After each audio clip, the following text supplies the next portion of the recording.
ఇక అసెంబ్లీ రెండో రోజు సమావేశాలు కాసేపట్లో ప్రారంభం కానున్నాయి. ఇవాళ స్పీకర్ ఎన్నికను అధికారికంగా ప్రకటిస్తారు. స్పీకర్గా పోచారం శ్రీనివాసరెడ్డి ఎన్నిక లాంఛనమే కావడంతో అధికారికంగా ఆయన ఎన్నికను ప్రొటెం స్పీకర్ ప్రకటిస్తారు. మరింత సమాచారాన్ని మా ప్రతినిధి సరిత అందిస్తారు. సరిత,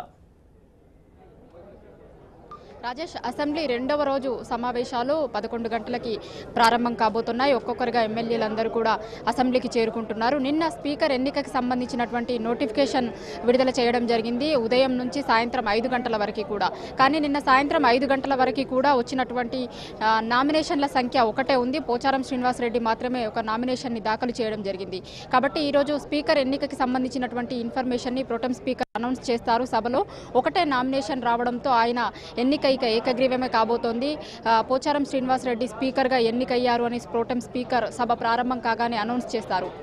ముందుగా 11 గంటలకి సభ ప్రారంభం కాగానే నిన్న అసెంబ్లీలో శాసనసభ్యులుగా ప్రమాణం స్వీకారం చేసినటువంటి వాళ్ళలో రాని వాళ్ళు ఎవరైతే ఉన్నారో వాళ్ళని మళ్ళీ ఈరోజు ఒకసారి ప్రమాణ స్వీకారం చేసేందుకు పిలవడం జరుగుతుంది. నిన్న 5గురు సభలో సభ్యులు ప్రమాణ స్వీకారం చేయలేదు. ఆ 5గురులో ఎవరైనా కనుక ఈరోజు వచ్చినట్లయితే ఉదయం సభ ప్రారంభం కాగానే 5గురు సభ్యుల్లో ఎవరైనా వస్తే వాళ్ళ చేత ముందుగా ప్రమాణ స్వీకారం చేయిస్తారు. దాని తర్వాత స్పీకర్కి సంబంధించినటువంటి ఎన్నికకి సంబంధించినటువంటి ప్రాసెస్ ఉంటుంది. ప్రొటెం స్పీకర్గా ఉన్నటువంటి వ్యక్తి స్పీకర్గా పోచారం శ్రీనివాసరెడ్డి ఎన్నికయ్యారు అనేటువంటి విషయాన్ని చెప్పడం జరుగుతుంది. అందుకు సంబంధించినటువంటి నామినేషన్ ప్రక్రియలో ఆయన్ని బలపరిచినటువంటి వాళ్ళు ఎవరైతే ఉన్నారో వాళ్ళందరూ కూడా ఈయన్ని బలపరిచారు అనేటువంటి దానిని నిన్న 6 సెట్ల నామినేషన్ని స్పీకర్ ఎన్నిక కోసం వేయడం జరిగింది.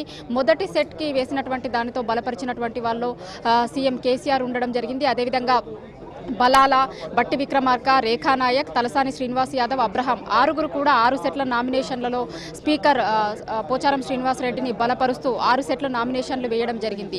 దానికి సంబంధించినటువంటి వాటన్నింటినీ కూడా ఈరోజు సభ ప్రారంభమైన తర్వాత ప్రొటెం స్పీకర్ సభలో చదవడం జరుగుతుంది. 6గురు బలపరిచినటువంటి అభ్యర్థి పోచారం శ్రీనివాసరెడ్డి స్పీకర్గా ఆయన ఎన్నిక ఏకగ్రీవం అనేటువంటి విషయాన్ని సభలో ఉన్నటువంటి సభ్యులందరికీ కూడా తెలియజెప్పడం జరుగుతుంది. దాని తర్వాత సీఎం అదేవిధంగా సభలో ఉన్నటువంటి సభ్యులు అందరూ కూడా స్పీకర్ దగ్గరికి వెళ్ళి ఆయన్ని తోడుకొని వచ్చి స్పీకర్ చైర్లో ఆయన్ని కూర్చోబెడతారు. దాని తర్వాత ప్రొటెం స్పీకర్ తన బాధ్యతలని స్పీకర్కి అప్పచెప్పి అక్కడి నుంచి వెళ్ళిపోవడం జరుగుతుంది. దాని తర్వాత స్పీకర్గా ఎన్నికైనటువంటి పోచారం శ్రీనివాసరెడ్డిని ఉద్దేశించి సభలో ఉన్నటువంటి వ్యక్తులు అందరూ కూడా ఆయనని ఉద్దేశించి ప్రసంగించడం జరుగుతుంది. దాని తర్వాత దానికి ధన్యవాదాలు, స్పీకర్గా ఎన్నికైనటువంటి వ్యక్తి దానికి ధన్యవాదాలు తెలపడం జరుగుతుంది. ఇది ఈరోజు సభలో ఉండేటువంటి బిజినెస్. ముందుగా శాసనసభలో సభ్యులుగా ప్రమాణ స్వీకారం చేయనటువంటి వ్యక్తుల ప్రమాణ స్వీకారం, దాని తర్వాత స్పీకర్ ఎన్నికకి సంబంధించినటువంటి అంశం ఉంటుంది. దాని తర్వాత ఈరోజు సభ వాయిదా పడడం జరుగుతుంది. రాజేష్,